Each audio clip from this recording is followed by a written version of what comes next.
Assalamualaikum warahmatullahi wabarakatuh. Alhamdulillah wassalatu wassalam ala rasulillah amma ba'du. Terima kasih teman-teman.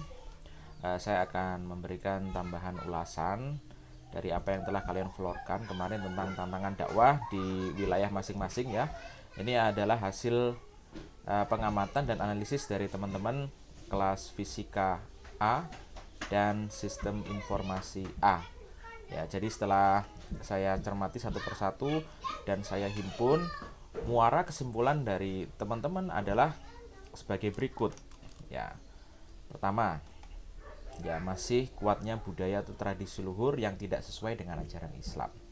Ya, ini memang benar adanya, terjadi di hampir setiap daerah di Indonesia, ya.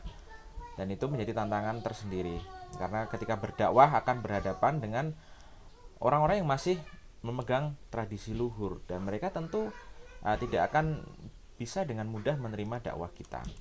Next, ya. Minat belajar agama masih rendah, betul ya, masyarakat lebih suka sekarang apalagi masifnya arus informasi gitu ya, lebih suka nonton TV, lebih suka berselancar di dunia maya, dan konten-konten yang mereka nikmati bukan konten dakwah tentunya ya, lebih banyak konten-konten hiburan seperti itu. Nah, berikutnya derasnya arus globalisasi dan informasi ya.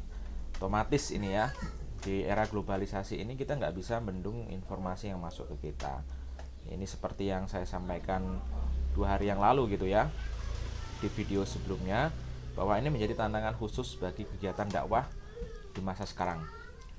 Berikutnya adalah minimnya dai di daerah ya.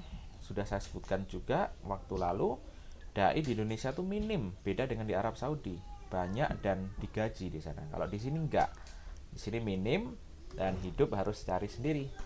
Ya, kadang ngisi ceramah kesana kemari itu dengan modal sendiri. Ya, gitu. Itu bedanya di Indonesia dengan di Timur Tengah sana ya. Next. Ya, terjadi perbedaan antar golongan ya. Yang paling mencolok adalah NU dan Muhammadiyah. Sering dibeda-bedakan, sering dibentur-benturkan. Nah, ini menjadi tantangan karena misalnya orang NU misalnya, Kiai NU gitu, mau dakwah di kampung orang Muhammadiyah, jadi sungkan. Sebaliknya juga Ustadz Muhammadiyah mau berdakwah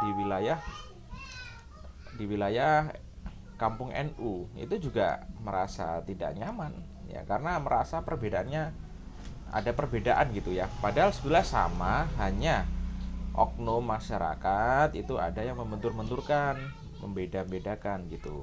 Ini tantangan juga. Berikutnya, masifnya arus informasi ya, sudah disebutkan di atas. Next, dominasi figur tertentu ya, memang betul ya, tokoh masyarakat di kampung gitu, misalnya ada kades, kepala desa gitu ya, lurah, kepala suku, dan seterusnya. Mereka punya pengaruh yang kuat, bahkan mereka bisa mempengaruhi semua masyarakatnya untuk tidak mengikuti aktivitas dakwah sekalipun ya. Omongan mereka dituruti oleh orang lain ya, kalau omongannya baik. Kalau omongannya mengajak kepada keburukan, ini kan jadi repot sekali gitu ya teman-teman ya. Ya gitu. Berikutnya, nah ini narkotika. Ini menarik juga, generasi sekarang diserang oleh obat-obatan terlarang, dan pastilah ini menjadi tantangan dakwah yang cukup berat gitu ya. Oke, next, kristenisasi ya, sudah saya sebutkan tempo hari. Kristenisasi menjadi tantangan yang mungkin lebih berat dari yang lain gitu ya.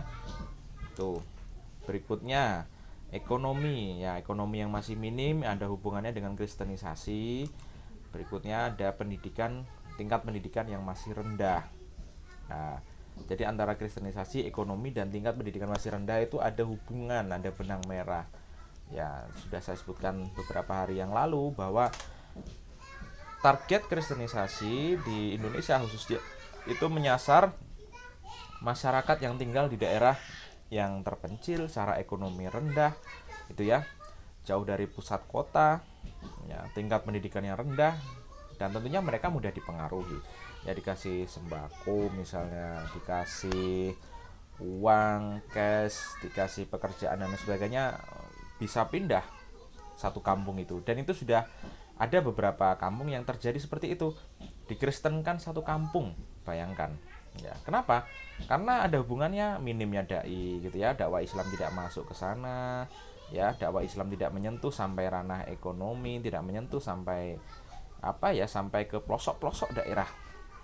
Nah, inilah yang menjadi tantangan dakwah yang cukup berat di masa mendatang bagi kita semua.